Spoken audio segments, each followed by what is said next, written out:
Näin Hiltula Janne siinä kiihdyttää vauhtia jo yndälle ja lähti hakemaan tuommoisen 180 tuosta. Nuitakin pitää tässä kisassa tehdä. Ei riitä ainoastaan se, että pyöritään niin sanotusti spin to win meiningillä, vaan pitää vetää myös tyylillä. Ja siinä Aleksi Laitinen, kyllä, pojat pysyy hyvin pystyssä. Tää on mahtavaa katsottavaa, kun paljon pyöritään erilaisia temppuja ja ennen kaikkea tullaan jaloilleen alas.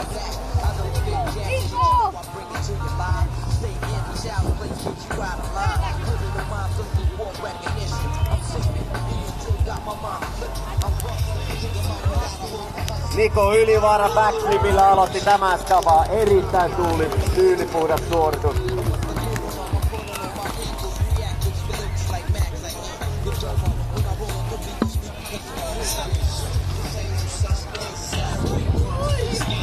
Ja siinä Joonas H.C. Kuoksa. Ja tässä nyt pyörätettiin ensimmäinen setti ympäri. Eli nyt jatketaan jump-tyyliin. Jätkät saavat hyppiä niin paljon, kun tonne katapultille vaan kerkiävät. Ei muuta kuin antakaa pojat palaa ja näyttäisi vahvasti siltä, että paikallinen mestari Nuutti Niemelä Leviltä valmistautuu vai? No ne. Korjataan, sieltä tulee ensin Iibuukersi Hans Kestilä.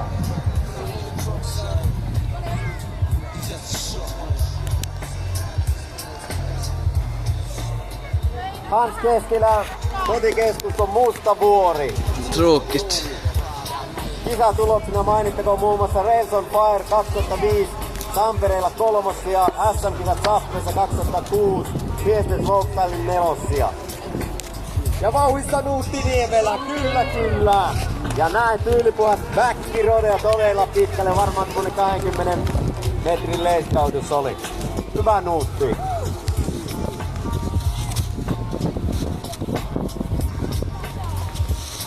Okej, nu kommer det snyggt. Näin jo Iisakssonin Jani ottaa vauhtia, siellä tuleeko, nähdäänkö taas frontflippi, jopa tupla. Kyllä, tupla frontflippi. Dubbelfrontet, det var nice. Se on kuitenkin 2 volttia.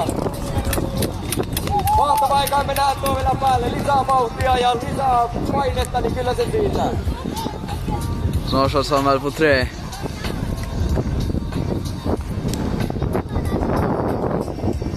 Tuomas Salapieti ilmassa lähti hakemaan tuommoisella ihan rennolla back ykkösellä, eli backside 180.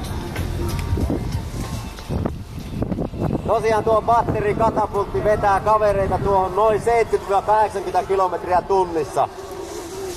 Ilmaa on hyndän tuossa välissä, noin 12 metriä.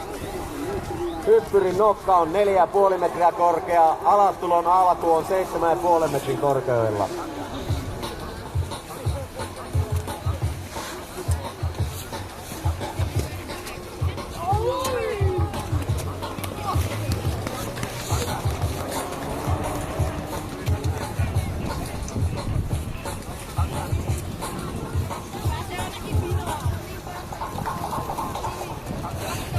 Vauhissa Pekka Hyysalo.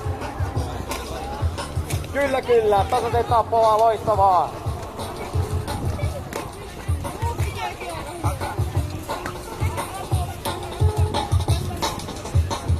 Ja sitten Telemark Sarja, Joonas Karhumaa valmistautuu. Ei hetkeäkään, se on 2,5 sekuntia, kun 80 kilometriä vauhtia tuossa Kinelikon lopussa. Joonas on siinä mielessä erikoinen kaveri ja se kaikista kisaista, että se on laittanut tavoitteeksi voittaa kaiken. Katsotaan miten Joonaksella tänään käy. Seuraavana vuorossa Patrick P. Juni Räpy.